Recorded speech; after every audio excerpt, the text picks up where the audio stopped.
조카 롯을 구하기 위해 적은 숫자로 야간 기습을 통해 강대국을 습격했던 아브람은 근심에 휩싸였습니다.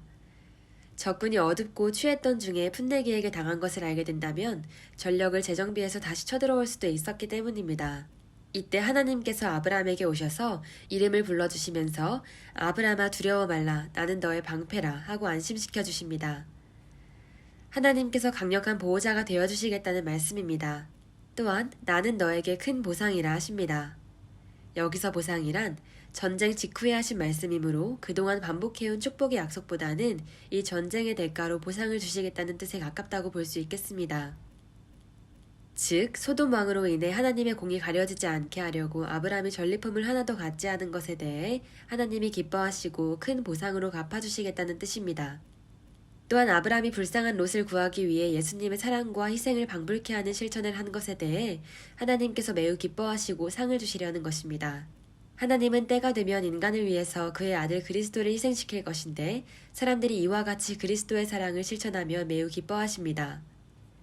예수님께서 내가 너희를 사랑한 것 같이 너희도 서로 사랑하라 하신 것만 봐도 하나님께서 우리가 서로 사랑하는 모습을 얼마나 좋게 보시는지 알 수 있습니다. 하나님은 그런 사랑을 실천하는 아브라함을 매우 이쁘고 사랑스럽게 보시는 것입니다. 그러자 아브라함은 하나님을 대면한 김에 평소 궁금했던 것을 물어봅니다. 주 여호와여, 제게 자식도 아직 없는데 무엇을 주시겠다는 겁니까? 이는 아브라함이 갈대아 우르를 떠날 때부터 하나님께서 많은 자손과 큰 민족을 주시겠다고 하신 약속에 대해서 재확인하는 것입니다. 벌써 가나안에 온 지 10년 가까이 지났는데 아직 자녀가 없으니 하나님의 계획이 어떻게 이루어질 것인지, 혹시 양자라도 드려야 할 것인지 방향이라도 잡고 싶은 그의 심정을 표현한 것입니다. 이에 대해서 하나님은 아브라함의 몸에서 날 자녀가 그의 후손이 될 것이라고 분명히 말해주십니다. 하나님은 그의 계획을 더 확실히 알려주기 위해서 아브라함을 밖으로 나오게 해서 밤하늘의 별을 보여주며 말씀하십니다. 하늘의 별을 셀 수 있겠느냐? 내 자손이 이와 같이 셀 수 없이 많게 될 것이라 하십니다. 여기서 내 자손이란 단순히 아브라함의 육신의 후손이 아니고 장차 아브라함의 자손 중에 나실 그리스도와 그의 성도들을 말하는 것입니다. 왜냐하면 하나님은 육신의 후손 같은 것은 중요하게 여기거나 특별한 행사를 거쳐서 예언해 주시지는 않는 편이죠.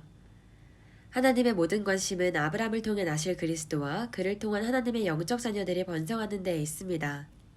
결국 아브라함으로 인한 믿음의 자손들이 하늘의 별처럼 무수히 많이 생길 것을 말하는 것입니다. 그런데 아주 맑은 밤하늘에도 사람들의 눈으로 보이는 별의 숫자는 최대로 6,000개 정도뿐이라고 합니다. 우주의 별이 무한히 많다는 사실은 망원경이 발명되고 더욱 발달하면서 얻게 된 지식입니다. 그런데 하나님은 이미 4,000년 전에 아브라함의 후손들이 하늘의 별과 바닷가의 모래같이 많아지게 하리라고 말씀하십니다. 그 당시의 하늘의 별은 수천 개 정도밖에 안 되는 것으로 알고 있는데 이를 무한정 많은 바닷가의 모래와 동급으로 언급하신 것입니다. 하나님이 대수롭지 않게 지나가는 말로 하신 말씀에서 하늘의 별은 모래알같이 셀 수 없이 많다는 과학적 사실을 말해주신 것입니다. 그리고 이는 후에 사실로 밝혀졌습니다. 많은 연구와 관찰 결과 우주의 별의 숫자는 이 세상의 모든 바닷가와 사막의 모래들을 다 합친 것보다도 더 많은 것으로 밝혀졌기 때문입니다. 최근 수백 년 전까지 인간들이 절대로 알 수 없었던 내용을 하나님은 이미 4,000년 전에 말씀해 주신 것입니다. 우주와 별을 창조하신 하나님은 별들의 숫자도 다 알고 계시므로 대화 중에 그 사실을 예로 들 수 있었던 것입니다. 이 말씀만 보아도 하나님은 우주의 창조자가 맞으십니다. 아브라함은 비록 자신과 부인이 늙었지만 그의 후손들을 무한히 많아지게 하겠다는 하나님의 말씀을 믿었습니다. 그러니까 하나님께서 이를 의로 여기신다 하였습니다. 하나님은 어떻게 아무런 착한 일도 안 하고 그의 계획을 믿는 것만 가지고 의롭다고 하시는 걸까요?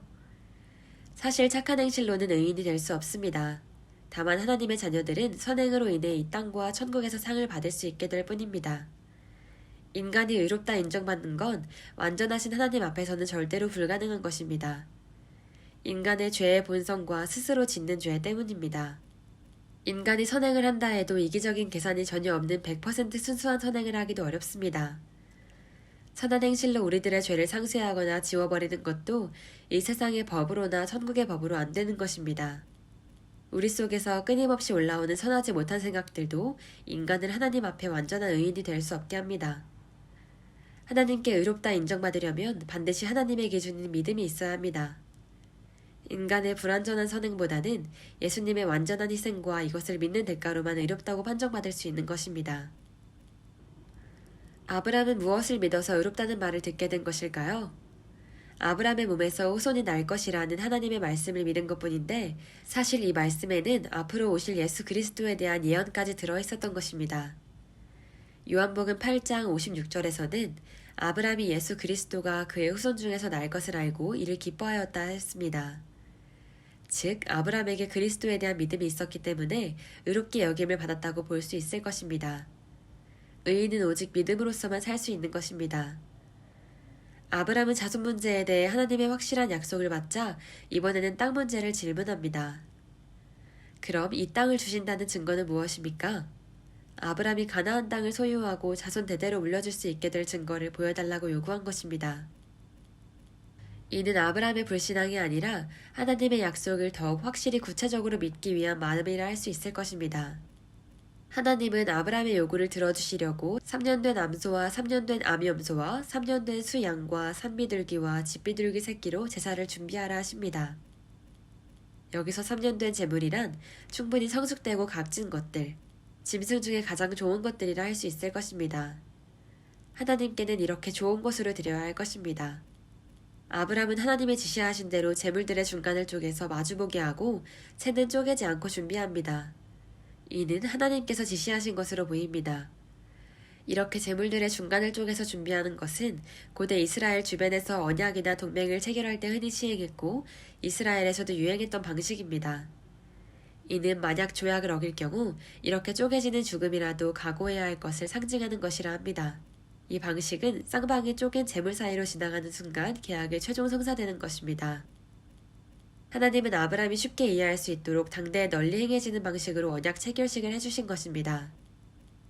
그런데 아브라함이 제사 준비를 모두 마쳤는데 하나님께서는 아무 응답도 없고 솔개만 제물들을 노리고 주변을 맴돕니다. 아브라함은 한동안 솔개를 쫓아야 했는데 이는 하나님께 예배드리는 것을 방해하는 것이므로 마귀의 회방을 상징한다 볼 수 있습니다. 우리는 예배 중에 정신을 차리고 깨어서 마귀의 방해를 물리쳐야 할 것입니다. 아브라함은 하나님의 응답을 기다리다가 해질 때쯤에 깜빡 잠이 들어버립니다. 기다림의 긴장감이 길어지자 피로가 몰려온 것 같습니다. 그러다가 하나님께서 어두워진 후에 임하시는데 이때 아브라함은 심한 두려움을 느꼈습니다. 이는 죄인된 인간이 하나님을 만날 때 느낄 수 있는 감정일 것입니다. 하나님은 환상 중에 임하셔서 그의 계획을 자세히 알려주십니다. 너는 확실히 알아야 한다. 사실 이 땅은 지금 너에게 주는 것이 아니고 내 후손들이 차지하게 될 것이다. 내 후손들은 외국에서 나그네로 있다가 때가 되면 이곳으로 올 것이다. 그들은 타 지역 사람들을 섬기면서 괴롭힘을 당하게 될 것이다. 그러나 결국 내가 그 나라를 징계하고 내 후손들은 큰 재물을 얻어서 이곳으로 오게 될 것이다 하십니다. 이는 아브라함의 후손들이 이집트에서 400년간의 고난을 거치게 될 것을 말하는 것입니다. 아브라함의 후손들은 약속받은 가나안을 차지하기 위해 왜 400년을 기다려야 하는 것일까요? 그 이유는 아모리 족속으로 대표되는 가나안 족속들의 우상숭배와 악한 행실이 아직 꽉 차지 않았기 때문이라고 하십니다. 그들의 죄가 아직은 심판받을 정도로 절정인 상태가 아니기 때문에 공의로우신 하나님께서 그들이 최고로 악해지는 시기로 징계를 연기하신 것입니다. 또한 이 기간은 아브라함의 후손들이 통과해야 할 고난의 기간일 수도 있습니다. 하나님의 백성이 되는 엄청난 복을 받는 것이므로 필요하다면 이 정도의 기간은 견딜 수 있어야 할 것 같습니다. 하나님께서 캄캄한 어둠 가운데 아브라함에게 임하신 것은 후손들의 암흑기를 예표하는 것일 수도 있겠습니다. 하나님께서 아브라함에게 당장 가나안 땅을 주지 않으신 데에는 추가로 여러 이유가 있을 것입니다. 그가 적은 인원으로 혼자서 넓은 땅을 다 차지할 수도 없고 그럴 필요도 없을 것입니다. 아브라함의 혈통이 아닌 종들만 데리고 나라를 세우는 것도 하나님의 뜻이 아닙니다. 그러므로 후손들의 인구가 충분히 많아질 때까지 기간이 필요한데 이 기간 동안 우상숭배와 인신제사, 성적 타락 등 매우 저질적인 가나안의 관습에 물들지 않게 하려고 하나님은 그들을 먼 곳으로 보내서 양육하시려는 것일 수 있습니다. 하나님은 이어서 아브라함의 후손이 차지하게 될 땅의 범위를 정해주십니다. 그 범위는 북쪽으로 유프라테스강, 남쪽으로는 애굽강까지입니다. 또한 동쪽으로는 요단강, 서쪽으로는 지중해까지입니다. 그리고 이 땅의 현재 거주민들로서 아모리족 외에 8개 족속의 이름을 불러주십니다. 하나님이 정해주신 이 경계선까지는 훗날 다윗과 솔로몬의 통치시대에 가서야 비로소 다 차지하게 됩니다. 하나님은 예언의 말씀을 마치고 그의 임재의 상징인 타는 횃불이 쪼갠 고기 사이를 지나가게 하십니다. 이 불은 약속을 확증하는 형식으로서 강한 맹세의 상징입니다. 하나님은 한번 약속하면 영원토록 반드시 이를 지키시는 분입니다. 그런데 특이한 것은 계약을 맺는 당사자들이 모두 쪼갠 고기 사이로 지나가야 하는데 이 경우에는 하나님 혼자서만 지나가십니다. 왜일까요? 하나님께서 아브람과 맺으신 언약은 세상 사람들이 하는 상호적 계약이 아니라 일방적 계약이기 때문입니다. 이 계약은 아브람 쪽에는 아무런 이행 조건이 없고 하나님 쪽에서만 조건을 거는 언약이었던 것입니다. 이는 하나님께 중요하고 하나님께서 반드시 하려는 일이기 때문입니다. 계약이 이루어지기 위해서 사람도 맹세를 해야 한다면 이 계약은 사람들의 나약함과 변심 때문에 결국은 최종 성취되지 못할 것입니다.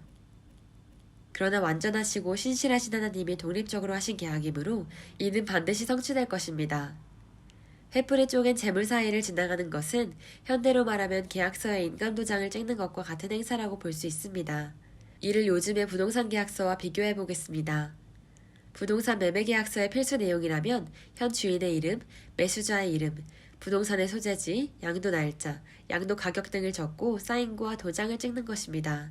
그런데 하나님께서 아브라함에게 읽어주신 계약서에는 현 주인들인 가나안 족속들의 이름을 모두 기록했고 인수자는 이스라엘 백성이며 땅의 주소지와 그 경계, 인수 시점 등을 모두 기록했습니다.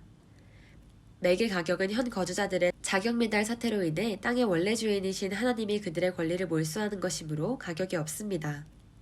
그 대신 주인이 주고 싶은 대로 이스라엘에게 무상으로 넘겨주는 것입니다. 한마디로 완벽한 부동산 매매 계약서가 된 셈이죠. 계약의 순서도 먼저 계약서의 내용을 읽어주고 최종적으로 도장을 찍음으로써 완전한 형식을 갖추게 됩니다. 하나님께서 인간들의 기준으로 볼 때에도 제대로 된 계약서를 만들어주신 것입니다. 그러고 보면 하나님께서 주신 것들은 모두 가장 좋은 것들이고 그럼에도 불구하고 무료로 주신 것들 뿐입니다. 구원도 이스라엘 땅도 그가 사랑하고 주고 싶은 사람들에게 주시는 것입니다. 우리는 말씀을 믿고 감사하고 아버지를 사랑하면서 그가 원하는 삶을 살려고 노력해야 할 것입니다. 시청해주셔서 감사합니다.